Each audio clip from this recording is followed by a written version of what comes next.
Hello everyone and welcome to my channel. My name is Kay Chamberlain and this week we are taking a look at the DC event, the Lightning Saga, a crossover between the Justice League and the Justice Society that follows them as they investigate the disappearance of the Legion of Superheroes. It's written by Brad Meltzer and Jeff Johns with art by Shane Davis, Fernando Pasarin, and Ed Baines. And the reason I'm talking about this event is because during Infinite Crisis, Wally West, Linda Park, and their children, Jai and Ira, were absorbed by the Speed Force and have gone missing. And their whereabouts and what happened to them is explained within this event. And because I'm covering all of the Flash stuff, it means I've got to cover this if we want to see what happened to Wally West and his family. Because normally I don't cover smaller crossovers like this one. Normally I only cover the big crossovers between everyone, but this one is important to what I cover on the channel. It consists of 5 chapters split between both Justice League and Justice Society books, and all you need to know leading up to this event is that the Justice League had a massive battle with Amazo, which is how they reunited. Before this event, the Justice League had split up, but then Amazo was unleashed. A bunch of heroes united together to stop him, and after defeating him, those heroes decided to become the new Justice League. Without any further ado, let's just get straight into the Lightning Saga. Chapter 1 begins with Brad Meltzer making my job more difficult by doing the one thing that I don't like, which is when writers have 2 or more things going on at the same time and constantly switch between them. There's 3 different things going on right now, so what I'm going to do is I'm going to split them up and talk about each of them one at a time instead of constantly switching between them as the book does, because that would just be too confusing. The Justice League and the Justice Society are currently intermingling. Red Arrow, Wildcat, and Geoforce are facing against Hawkgirl, Vixen, and Red Tornado in a game of Capture the Flag. It's funny to mention that they're playing the game in a graveyard, and on all of the tombstones are Roy Harper's name. It's meant to be a joke made by Kendra Saunders, aka Hawkgirl, because her and Roy have a bit of a rivalry, which is supposed to be building up a relationship between the two of them. Kendra is currently hiding in a nearby tree and isn't trying to get their flag, and Roy reckons it's because she's waiting for them to try and get her flag so that she can pounce on them. And so he says that the best thing that they can do is rush straight in. So that's what Roy does. He gets up and he rushes straight towards the flag. Kendra comes out of the tree and Roy is like, she reckons I'm gonna grab the flag and then she's gonna smash into me and hope that that's enough to give them time to get our flag because I'll be knocked out. But Roy has other plans. He grabs the flag and he makes it into a makeshift arrow which he shoots at Hawkgirl, which is something that she doesn't see coming. And she tries to bat it back with the wind created by her wings. And Roy is like, she thinks she can just bat it away with that wind? It's not going to be powerful enough. And that's when Red Tornado shows up behind her and uses his wind to knock away the flag that Roy shot, and then also knock Roy away. But Red Tornado gets a little bit out of hand with his powers. He hits Roy a little bit too hard, sending him flying towards a tree. And Hawkgirl goes to stop him from hitting the tree. If he hits the tree at the force that he's going, he'll break his neck. As Roy is about to hit the tree, he stops in midair because Geoforce used his powers, his gravity powers, to stop him. Red Tornado apologizes because he miscalculated his abilities. He's been a little bit off ever since the battle with Amazo, because during that battle, Amazo stole his body and took control of it.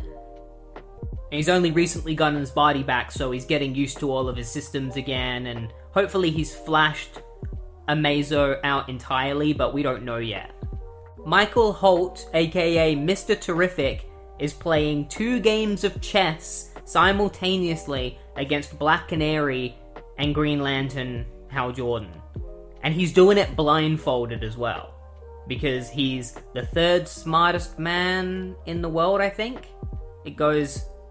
It either goes Bruce Wayne, Lex Luthor, and then Mr. Terrific, or Lex Luthor, Bruce Wayne, and then Mr. Terrific. He spends the entire time egging them on until it's revealed that he was never actually versing the 2 of them.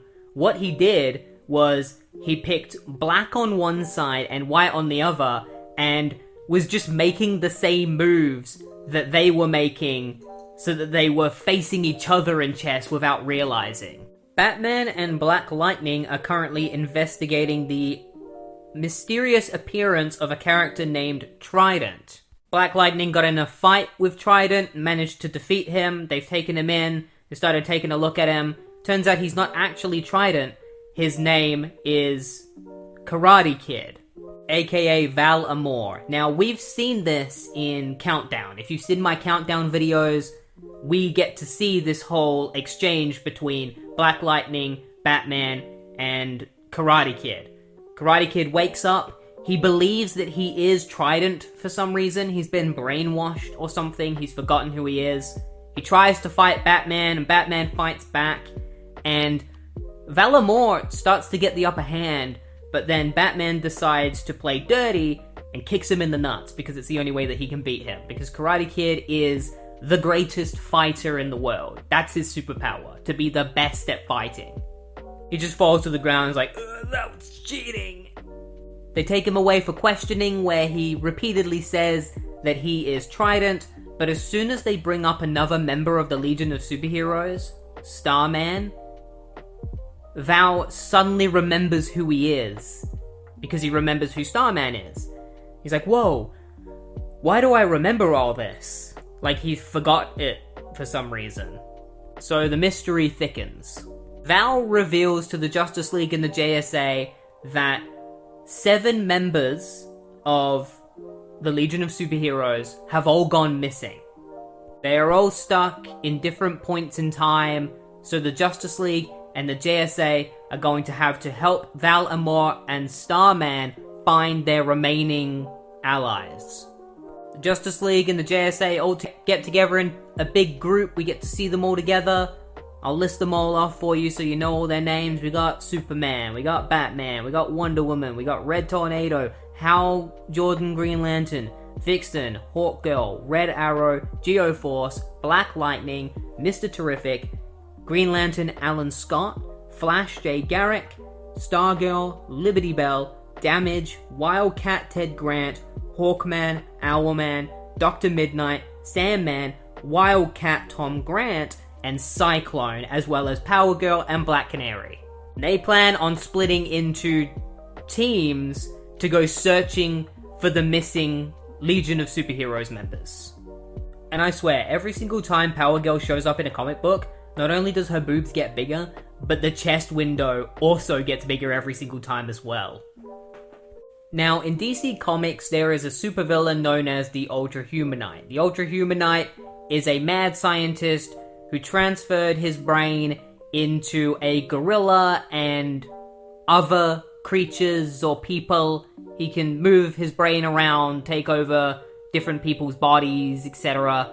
And at the moment, he is in the body of a woman named Dolores Winters, and he is in the hospital and has cancer, because 2 of the nurses come in and tell him that he has cancer, and that he will die tomorrow at 1:57 a.m. It'll be a massive brain hemorrhage brought on by the tumor. That is, unless you take a little trip with us. So another mystery is developing with Ultra Humanite that we will discover as this story goes on. The first team consists of Geoforce, Batman, Sandman, and Starman, and they all head to Arkham Asylum because apparently that's where Dream Girl, Starman's girlfriend, is being held.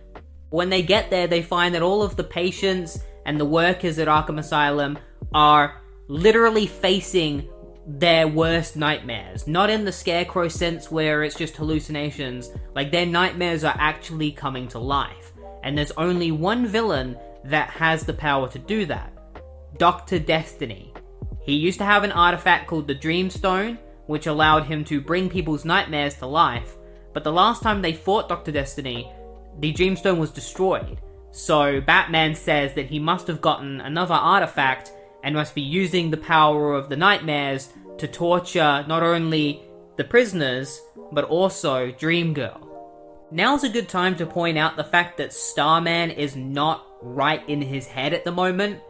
We'll find out why a little bit later, but he isn't in the right mind. He speaks gibberish all the time and is constantly making mistakes without even realizing. One of these examples is Batman plans on infiltrating Arkham Asylum from a back entrance that the Joker used to escape previously, but Starman just decides to wander straight into the front of Arkham Asylum because he's not thinking straight. And so Batman is just like, Starman! And they all start running after him because they care about his safety. It's not safe for Starman to just wander into Arkham Asylum knowing that Dr. Destiny is in there. Starman wanders through the halls of Arkham Asylum until he gets to a monitor room. He sees Dream Girl on one of the monitors and thinks that she is literally in the monitor. So he pulls it out, and when he pulls it out, it turns it off. And he's just like, oh no, where'd she go? Where'd Dream Girl go? And Batman's like, it's just a television monitor. He's like, oh yeah, of course it is. Sorry, Batman. I'm not in my right mind. There's something wrong with it.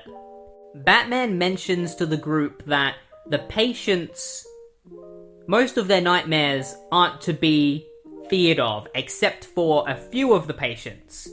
And Geoforce says, which patients are we supposed to be afraid of? Batman says that it's Two-Face, Mad Hatter, Riddler, and Geoforce is like, why? Because their greatest nightmares are me. And so a bunch of nightmare versions of Batman appear around them, and they're all from different universes. We got a classic blue suit Batman, we got Vampire Batman, we got Michael Keaton Batman in the back there, you can see him there. Either that or it's Val Kilmer Batman. And then we got Dark Knight Returns Batman.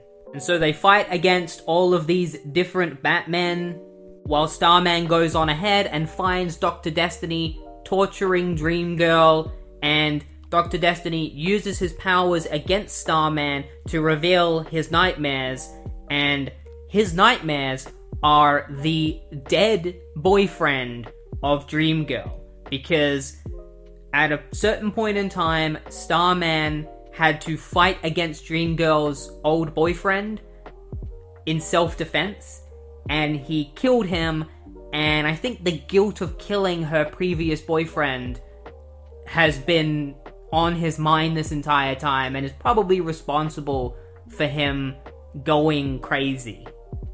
Starman uses Dream Girl's wake-up word on her, so she wakes up and is able to overpower Dr. Destiny's abilities and use her dream powers to smash him into a nearby wall, which breaks his mask.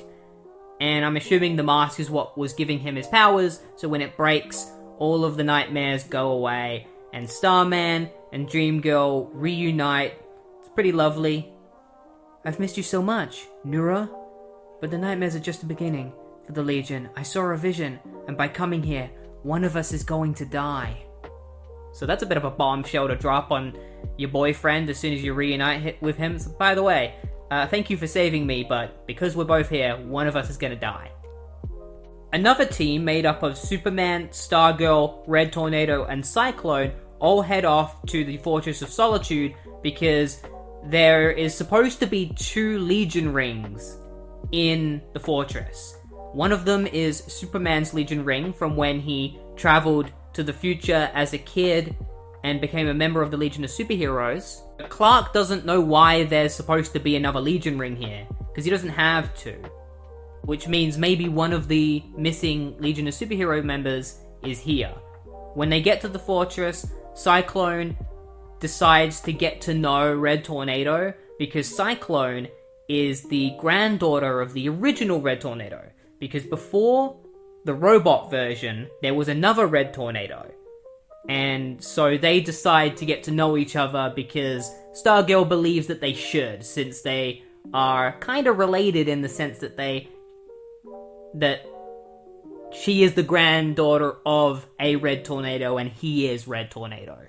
And she's very nervous about getting to know this Red Tornado because he saved her as a little kid, so she looks up to him.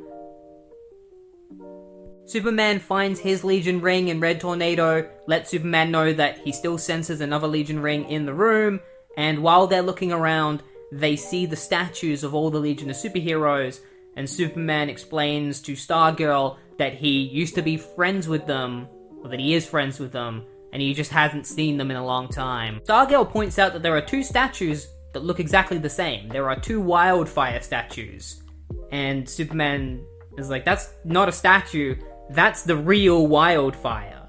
So Wildfire has somehow ended up in the Fortress of Solitude, and that was the other Legion ring that Red Tornado was talking about. It's because Wildfire has a Legion ring, and so Superman grabs him. He's like, "Oh, Drake, are you okay?" And Drake starts talking. He's like, "I couldn't move, couldn't say anything. Gonna kill Brainiac 5. I gotta hit something. The storm." And then all of a sudden, Batman's belt flies out of his chest, which is confusing, just adding even more to this weird mystery that's going on. Superman's like, "What storm, Drake? What's going on? Why are the Legion here?"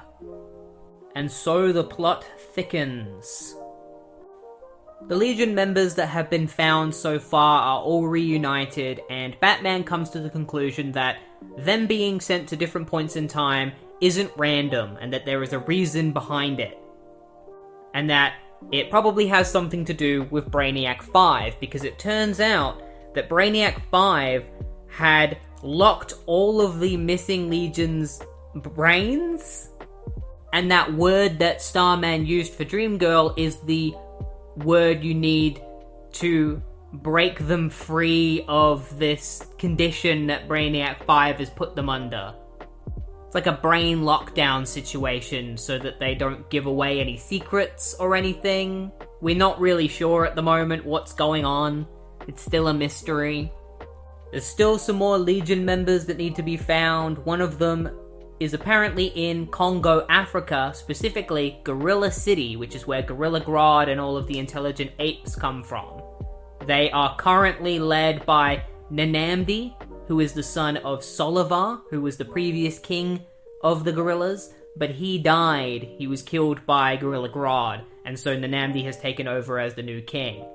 Vixen, Jay Garrick the Flash, Wildcat 2, and Hal Jordan Green Lantern all go to Gorilla City to meet with Nanamdi and are asking him about the Legion member that's there, but Nanamdi is too busy welcoming a new gorilla into their society because a new gorilla has been born, and apparently this gorilla is a chosen one named Nazaim, and we see a little shot of Nazaim as he is born, and he's a little albino gorilla. This will be important for later. Since Nanamdi can't help them find the Legion member that they're looking for, Hal Jordan tells Jay Garrick to go out and scout and look for this Legion member, and Vixen decides to go along with Jay, using her cheetah powers to keep up with him. They come back, and it is revealed that they found the Legion member, and that it is Timberwolf. Timberwolf is basically just Wolverine. That's pretty much it. He's a lone wolf, he's a rough character, and he looks a lot like Logan as well. He's racing with a bunch of members of the Gorilla Society on top of these raptors. It's pretty cool. I've never seen this kind of thing in Gorilla City before. Pretty sure it was invented for this comic book because I've read every Flash comic up until this point, and it has never been established that the gorillas race on raptors until this moment. Pretty freaking cool though, not gonna lie. I don't know how the raptors can carry them. If you look at the size of a gorilla compared to a raptor, and consider the weight of a gorilla, realistically, a gorilla would probably suffocate a raptor if it jumped onto its back, especially one this big. But it doesn't matter, it's a comic book. So, Timberwolf unites with our heroes, and they use the safe word to snap him out of his little thing that he's been put under by Brainiac 5. They ask him if he can give them a clue about what's going on with the Legion of Superheroes, because all of the other Legion members that they found have given them a clue, and Timberwolf tells them to stuff it and says that he's not going to tell them anything. Roy Harper has a conversation with Power Girl about the Legion of Superheroes. He doesn't trust them. He says that if somebody comes back to the past, it's for a reason. Normally it's to change the future. So he doesn't trust them, neither does Hawkman. There's also some drama going on between Roy, Hawkman, Power Girl, and Hawkgirl, because Roy has a thing for Hawkgirl, but if you know anything about the history of Hawkman and Hawkgirl, it is that they are soulmates. They are two people who are continuously resurrecting as different people. So when they die, they become somebody else, and eventually they find each other again. It was even mentioned earlier that Kendra Saunders has a death wish, because she wants to die and then be resurrected as her true self, because she doesn't see Kendra Saunders as her true self. I'm assuming she sees herself as Shiera Hall or something. But Power Girl basically warns Roy, and is like, you shouldn't get involved in that because it's a poison apple. I know because I did.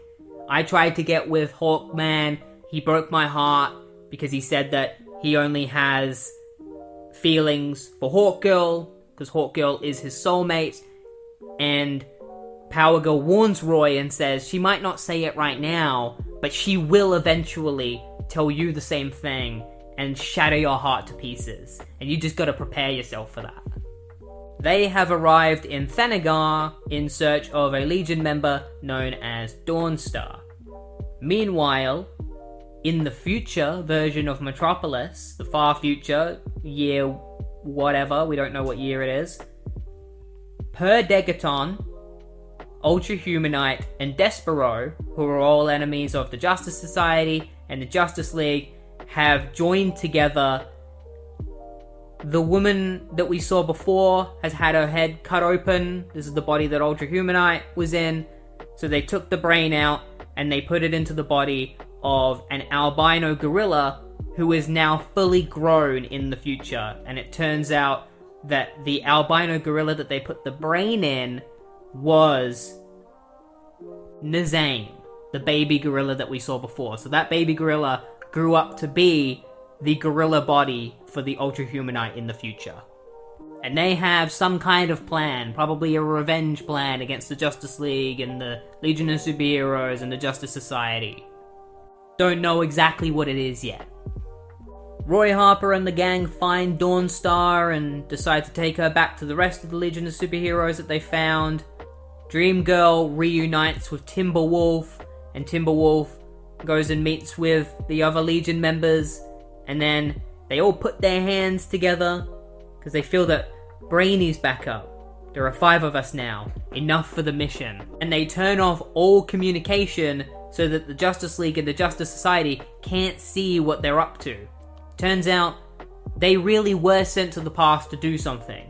We still don't know exactly what it is. Well, we're learning a little bit more. We know that the mission for them is to sacrifice themselves to save somebody. But we don't know who that somebody is. All we know is that they have a golden lightning rod that is the key to saving this person. That's when Dawnstar shows up and tells them that they are supposed to save him, and that she knows exactly where they need to go. I have a feeling I know who they're talking about, who this person that they need to save is. Not going to say who it is, just in case it spoils the story, but I have a feeling I know who it is. Superman leads us in a little more on what's possibly going on as he explains to some of the Justice League and JSA members that back when he was a member of the Legion of Superheroes, a member known as Lightning Lad died, but they were able to bring him back by sacrificing one of them using golden rods which they raised to the sky. They were going to sacrifice Saturn Girl, but Chameleon Boy had a shape-shifting pet who took the form of Saturn Girl and sacrificed itself to bring Lightning Lad back. So the idea is that maybe that's what the Legion are trying to do. Maybe they're trying to bring Lightning Lad back again. Maybe he died recently. Or are they trying to bring back a different member of the Legion of Superheroes who has died recently? We don't know, but now it's pretty obvious that that is the case. And if it isn't a Legion of Superheroes member, then there is another character that I think it could possibly be as well. The 6 members of the Legion that were found by the JSA and the Justice League are currently searching for the final Legion member, and it brings them to the swamp that is owned by Swamp Thing. And Swamp Thing isn't the only person that is in this swamp, or thing that is in this swamp. There's also the Secret Society's base, the Secret Society of Supervillains. Their base is the Legion of Doom's base. When they arrive there, however, Dawnstar senses the presence of other people. They're not the first people to have arrived here, because it turns out that the final group of JSA and Justice League members that are searching for this last Legion member are here. This group is made up of Damage, Owlman, Liberty Bell, Wonder Woman, and Black Lightning. They find the Secret Society's base, and they hear noises coming from inside it, like somebody's trying to get out. So they open up the door, and they find Triplicate Girl, a member of the Legion of Superheroes who can split into 3 different women. While they are talking to Triplicate Girl, I didn't notice this the first time I read this, but I noticed it on a reread. We can see that somebody is hiding behind a nearby wall. Somebody wearing a Legion ring. This will be important later. As they are talking to Triplicate Girl about getting her to safety, a giant robot smashes into the room with giant green tentacles and starts attacking them. And that's when the other members of the Legion show up in order to grab Triplicate Girl. And that's when Superman and the rest of the Justice League and the JSA also show up to fight this robot with the green tendrils. So they all fight together. While they are fighting this robot, Dawnstar heads back inside the base and finds the Legion member that was hiding in the shadows and grabs them, refers to them as Princess. She grabs this mysterious Legion member and flies off with them, and Triplicate Girl just disappears. She gets attacked by one of the tendrils and seemingly gets vaporized, but it turns out that she wasn't vaporized, she just wasn't there to begin with, as the Legion members all start to fade away, and so does the robot, because it turns out none of this was even real. The Legion members weren't real. They were all hallucinations or holograms, same with the robot. Triplicate Girl was never here to begin with. The Legion member that was here was a Legion member known as Sensor Girl, and the Legion have already grabbed her, and they are now heading off to enact the final step in their mission, which is to sacrifice themselves to save somebody. So we are going to finally find out who they're trying to save in the final part of the story. The Legion split up and head to different locations all around the world in order to sacrifice themselves to bring back whoever they're trying to bring back. These places include Tokyo, Central City, Smallville, San Francisco, Gotham City, and Keystone City, because apparently all of these places are somehow related to the person that they are trying to bring back.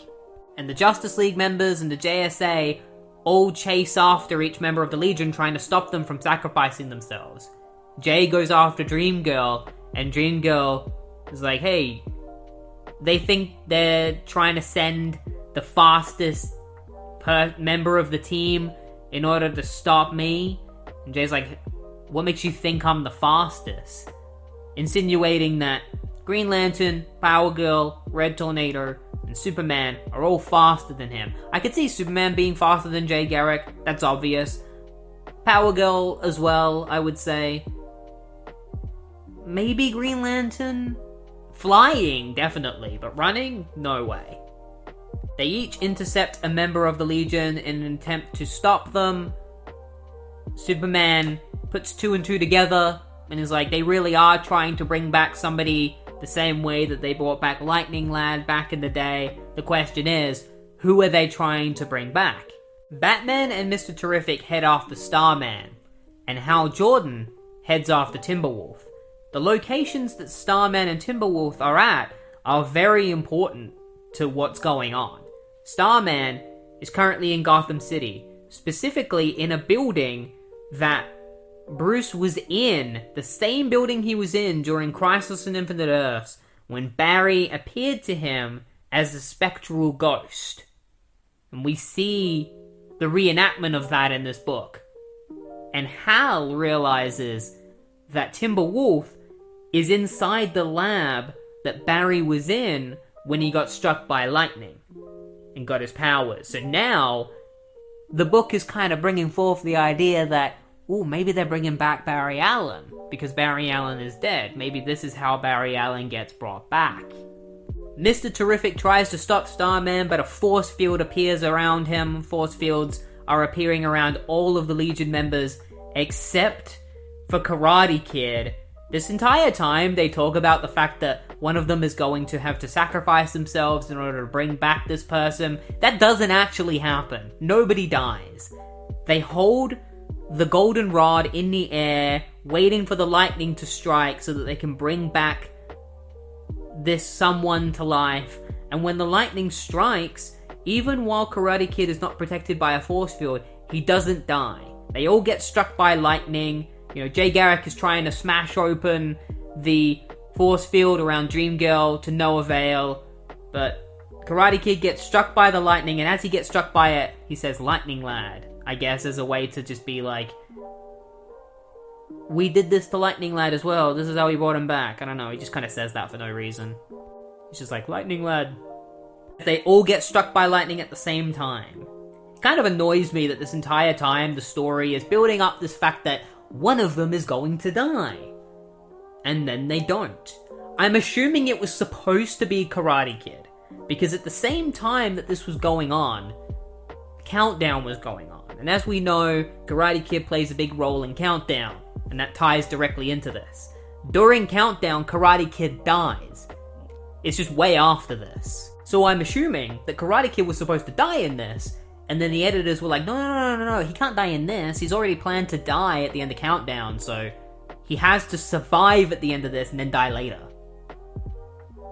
The lightning strikes, the Legion members all begin to disappear, going back to their own time, and it's revealed that the person who was brought back has ties to Titan's Tower, and Barry Allen's lab, and some other places. I don't know how they have ties to Tokyo, or strong ties to Gotham City, or Smallville, but the person that they brought back was Wally West, as well as Linda Park and his two kids, Ray and Jai.